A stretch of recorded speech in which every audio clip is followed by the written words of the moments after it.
guys, Ronnie here with Alien Investigations, the show that investigates UFO and alien phenomenon. Welcome to my first episode. Now, I have some really cool and rather shocking video footage for you in the show later of something very strange that was caught one night in a lightning storm by a friend of mine. So I hope you stick around for that. Was it a UFO? I can't say for sure, but I'll let you be the judge.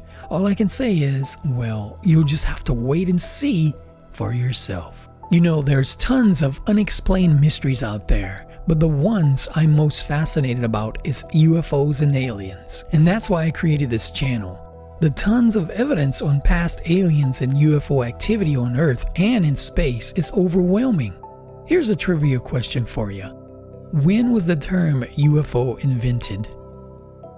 The popular term UFO, used for identified flying object, first came to us in 1952, coined by the United States Air Force. So if you got that right, congratulations. Hunan, China.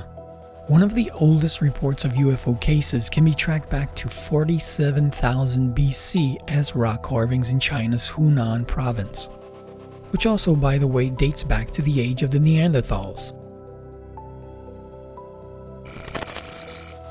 Kimberley, Australia.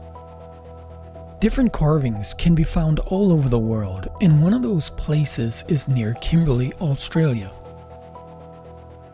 The Wandjina rock art in Australia is the best example of ancient aliens and art on the continent. To be fair, there are certainly some big-eyed, oddly shaped humanoids in these works of art.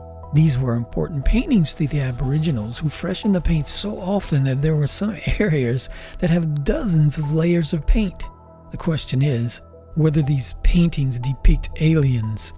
Well, if you think the Aboriginal weather spirits were aliens, then your answer is yes.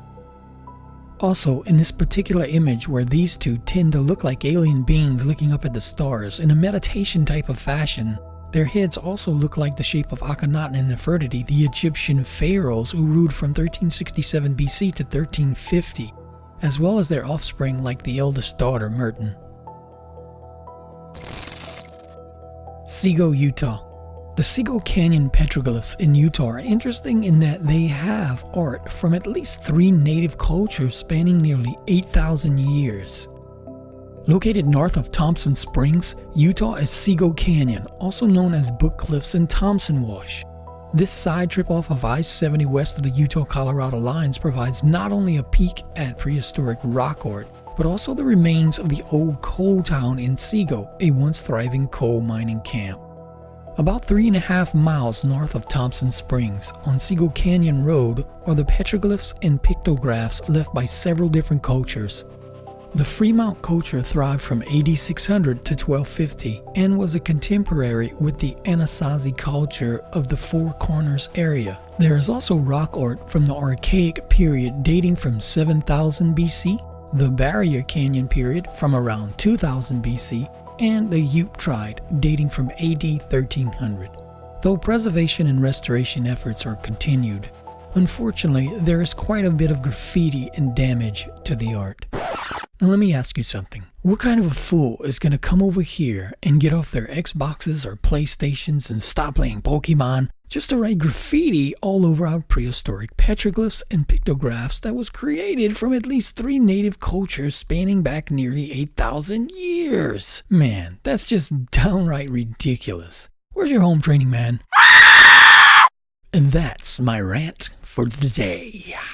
Now, in this particular part of the world, tobacco was pretty popular amongst the natives. Tobacco has a host of ritual and ceremonial uses, and Nicotiana rustica was the tobacco of choice for indigenous communities, preferred for its more potent effects, including hallucinations in sufficiently large doses. Now that you know this, here's another thought. What if a bunch of native North Americans got together one day and got really high on tobacco and kinnikinnick and said, "Hey, you want to go paint on wall?" "Sure, I see strange things. Let's put them on wall." I mean, who knows what the hell these guys were thinking, right? Now, of course, I'm just joking here, because you and I both know these paintings and rock carvings are all over the world. So there must be some truth in these beings' existence. To put this into perspective, these pictures have large eyes as most of the typical pictures shown everywhere, so this would certainly remind you of visitors from outer space, right? These are what many believe are drawings of ancient aliens. Nia, France. This Paleolithic cave painting was shown sometimes between 13,000 BC and 10,000 BC, found in the Nia caves in France. It looks to be the typical shape of the flying saucers that are still seen today. The dots under it, to me, could be emphasizing something being sucked up, as in abductions, or it could mean that it's dropping things off, such as beams of light. Or it could also mean that the dots were how many times they've seen the object in that time period. Who knows? Whatever it means, it proves that these things were seen a very long time ago and that we are still seeing them today. Chattisgarh, India. These 10,000-year-old rock paintings depicting humanoid figures found in Chattisgarh unmistakably resembling the alien Grey, as we see pictures of them being portrayed by those that have seen them and recall their likeness in drawings even to this day. Okay guys, I know you've been waiting a while to check out this video that I've been talking about, so let's go ahead and check it out now. Now, the whole story goes that my friend was taping some footage outside of a huge lightning storm by his house.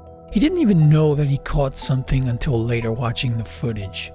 I also slowed down the footage and captured some screenshots so we can walk through them as well.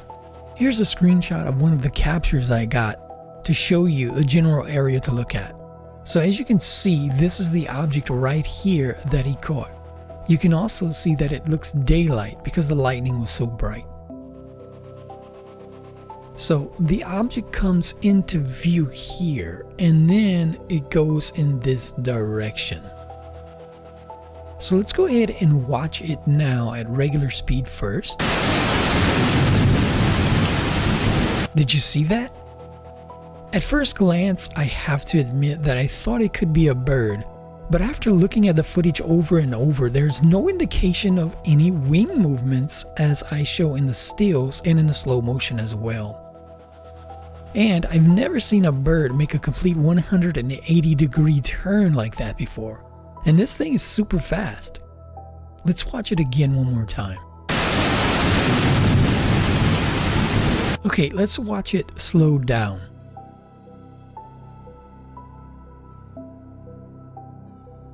Now I want to bring up the still frames that I took from the footage and show you what I mean about having no wing movements.